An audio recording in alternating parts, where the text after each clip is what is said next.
Nada a declarar, ou nádegas a declarar. Dessa vez é até melhor evitar as metáforas de culinária. O Brasil de Bolsonaro se afunda e vira uma grande sucupira, a terra lendária do prefeito Odorico Paraguaçu. Na TV oficial, os jogos da seleção com um abraço para o presidente da República e dinheiro escondido na cueca, escondido no centrão. O Brasil vira um país bizarro onde passa a boiada e a Lava Jato ainda tenta se recuperar. Essa é a nossa receita da semana, com algumas pitadas ainda sobre as eleições municipais. Está começando agora mais uma edição do Tempero da Notícia.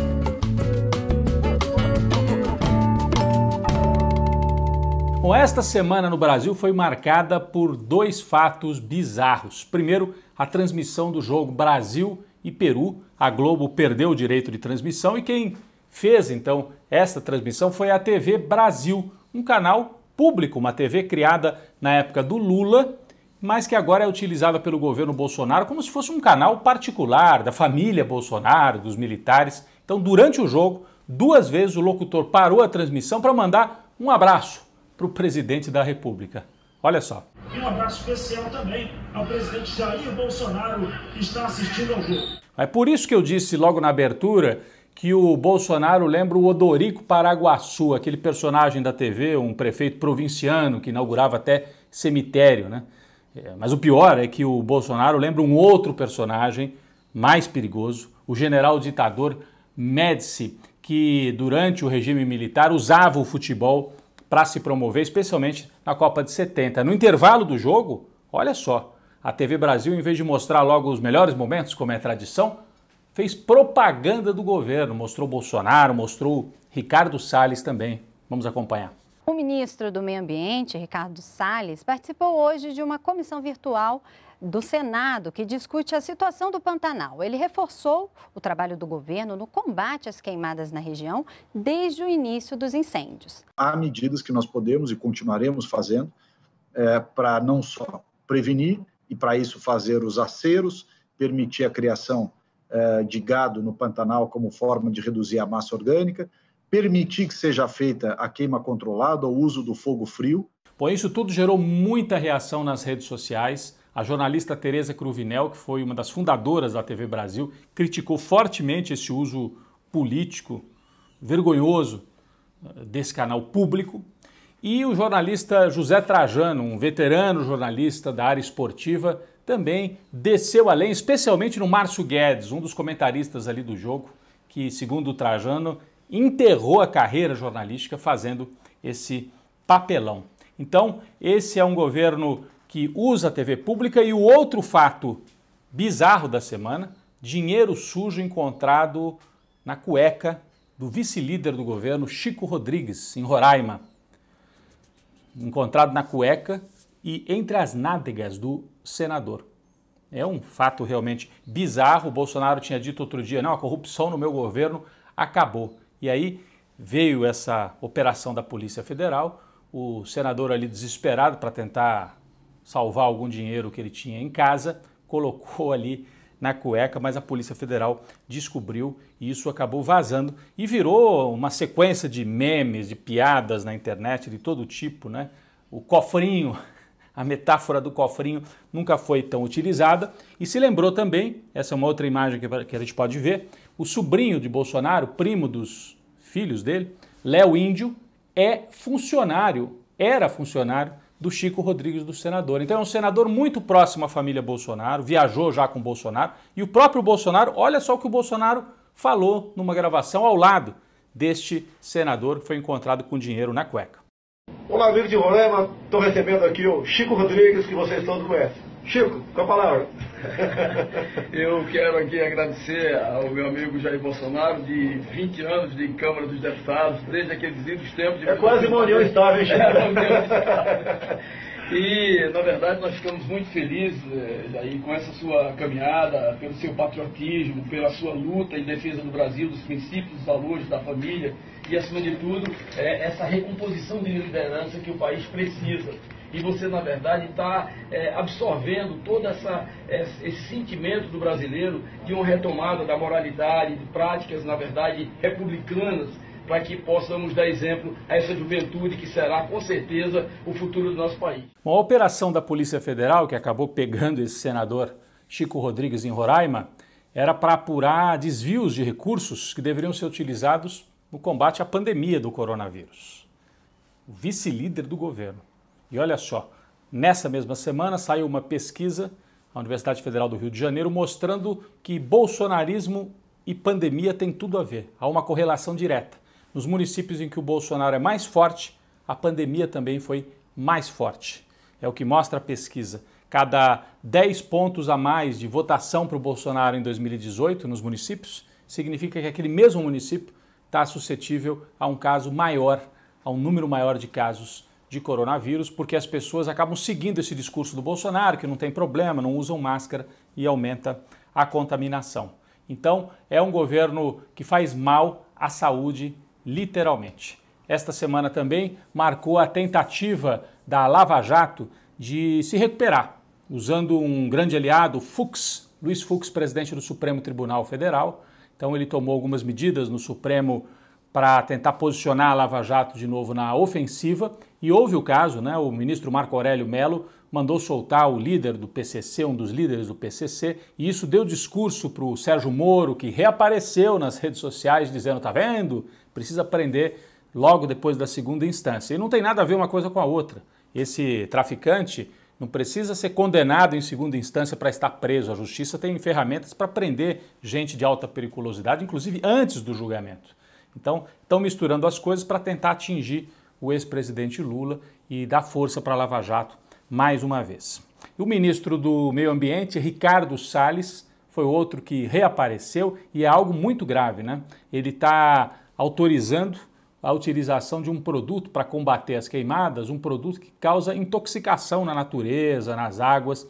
Isso foi feito no Pantanal e também na Chapada dos Veadeiros, ali perto de Brasília, no centro-oeste. Então é algo muito sério, é algo que está sendo denunciado pelos ambientalistas, porque pode provocar uma contaminação que dura muito tempo nas águas, nos mananciais, nessas regiões. Bom, em meio a essa sequência de bizarrices promovidas pelo governo federal, segue a campanha para as eleições municipais. Uma campanha em que o bolsonarismo raiz, aquele bolsonarismo dos militares, dos pastores, dos youtubers, está em baixa. O Bolsonaro tem apoiado nas principais capitais, nas principais cidades, não esses bolsonaristas tradicionais, vamos dizer assim, mas o pessoal da política, a velha política, o DEM, republicanos, PSD, esses partidos aí que vêm há muitos anos e que compõem o chamado Centrão. A única exceção é Fortaleza. Lá em Fortaleza há um candidato bolsonarista chamado Capitão Wagner, né? Capitão, da mesma maneira que o presidente, está em primeiro lugar, mas logo em seguida vem a candidata do PT, Luiziane Lins, e lá em Fortaleza, em todo o estado do Ceará, a presença do ex-presidente Lula é muito importante. Então, a pesquisa Ibope desta semana mostra essa disputa entre o candidato bolsonarista e logo depois Luiziane Lins em segundo e em terceiro o candidato do Ciro, que também tem chances. A gente percebe em outras grandes capitais do país a prevalência de candidatos aí desse centrão, né? O DEM, Eduardo Paes, no Rio de Janeiro, está muito forte. Em São Paulo, a gente tem o PSDB e o Russomano, dos republicanos, também apoiado pelo Bolsonaro. A grande incógnita realmente é o que vai acontecer em São Paulo com a esquerda. O Boulos, Guilherme Boulos do PSOL, saiu na frente, uma campanha muito criativa, especialmente nas redes sociais, e ele parece ter conquistado uma boa parte do eleitor de classe média mais progressista. Só que a periferia, como é que fica? O eleitor petista, lulista da periferia. Agora é que a campanha está começando, o Lula entrou na campanha ao lado do Gilmar Tato, do PT, e o Gilmar Tato, na última pesquisa, divulgada na quinta-feira, cresceu um pouco. Então, a tendência é que o Gilmar Tato cresça na periferia, o Guilherme Boulos fique com o eleitor mais da classe média. Vamos ver se eles vão chegar a algum tipo de entendimento para que a esquerda não fique fora do segundo turno na principal cidade, na maior cidade do país.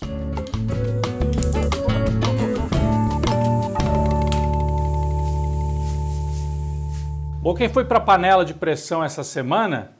A TV Globo, especialmente o departamento de esportes da Globo. Nós falamos na abertura deste programa sobre o jogo da seleção brasileira, Brasil e Peru, que não foi transmitido pela Globo. Por quê? A televisão do Jardim Botânico, da família Marinho, comprou os direitos dos jogos do Brasil em casa. Mas os jogos em outros países, cada federação da Argentina, do Peru, do Uruguai, da Colômbia, nas eliminatórias sul-americanas, cada federação é que tem o direito de vender. E aí os peruanos cobraram caro demais, a Globo não quis pagar. Bom, isso é muito simbólico. A Globo, este ano, já perdeu a transmissão da Libertadores, que é o campeonato de clubes aqui da América do Sul. Depois anunciou que em 2021 não transmitirá mais a Fórmula 1. Também há muitos e muitos anos é transmitida na Globo. Por quê? Porque custa caro. Então mostra uma certa fragilidade, uma opção por não gastar mais tanto dinheiro no mercado. E perder um jogo da seleção brasileira é algo muito simbólico. É evidente que houve uma articulação nos bastidores. A pergunta que fica é quem pagou para a TV Brasil poder transmitir o jogo?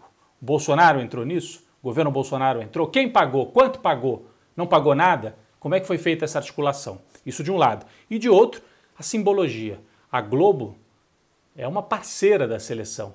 A gente estava acostumado a ver a Fátima Bernardes, né, em Copas do Mundo entrando na concentração, como se fosse parte da delegação brasileira muitas vezes, o Galvão Bueno, né, é praticamente um parceiro da seleção.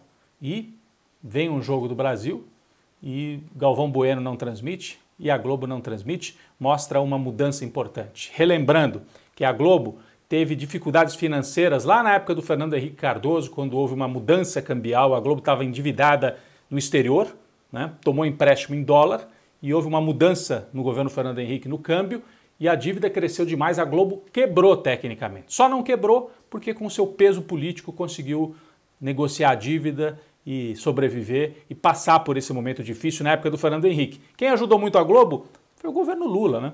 O governo Lula, apesar dos embates aqui e ali, não teve problema em negociar, em conversar com a família Marinho. Curiosamente, foi o governo em que a família Marinho mais ganhou dinheiro, se recuperou daquela quebra na época do Fernando Henrique. Depois foi para cima do Lula, ajudou a fazer um movimento que levou à prisão do Lula e também a elegeu o Bolsonaro indiretamente, né? Curiosamente, o Bolsonaro se transforma agora no algoz da família Marinho e da Globo. O Bolsonaro articula para tirar recursos, a gente tem várias fotos do Bolsonaro ao lado do Edir Macedo da Record, do Silvio Santos do SBT e agora tirando até a seleção brasileira da TV Globo. A Globo vai se posicionando mais no streaming, né, que são esses serviços pela internet, ela vai percebendo que precisa gastar menos, ela dispensou vários e vários artistas que tinham um contrato permanente com a Globo. Então é um momento de mudança. Me parece que a Globo, como organização empresarial, vai sobreviver, mas com menos importância, com menos peso, porque na TV aberta ela é totalmente dominante. Indo para a internet, ela vai ser mais um player, mais um ali no meio de tantos outros na internet. Vai sobreviver como TV aberta, mas com peso cada vez menor no Brasil.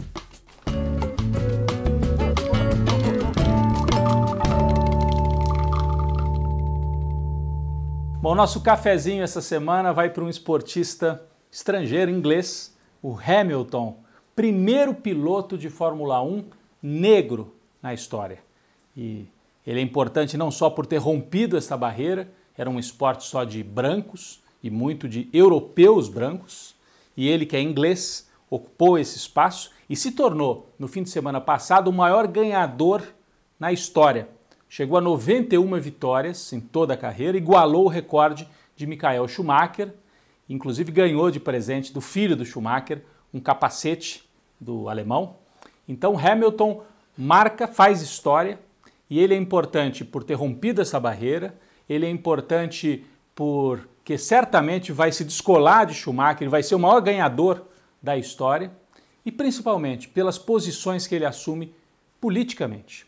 Então, com as mobilizações nos Estados Unidos e também na Europa, no Brasil, no mundo inteiro, Black Lives Matter, né, contra o racismo, contra as mortes provocadas pela polícia nos Estados Unidos, o Hamilton tomou a dianteira, seja na hora de levantar o troféu, então ele dava visibilidade para o movimento e em muitos momentos na pista também, chegou a se ajoelhar na pista ao lado do carro, pouco antes da largada de uma das corridas, né, de um dos GPs. usando a camisa do Black Lives Matter. Então fica o nosso cafezinho aqui para esse piloto que vence tantas barreiras, inclusive o Bernie Ecclestone, que foi chefão da Fórmula 1, chegou a dizer que estranhava o jeito do Hamilton se portar e de se vestir. Olha só, se isso não é racismo. Então, Hamilton, parabéns, um cafezinho para você por estar rompendo tantas barreiras, enfrentando os racistas e se tornando o maior piloto da história na Fórmula 1.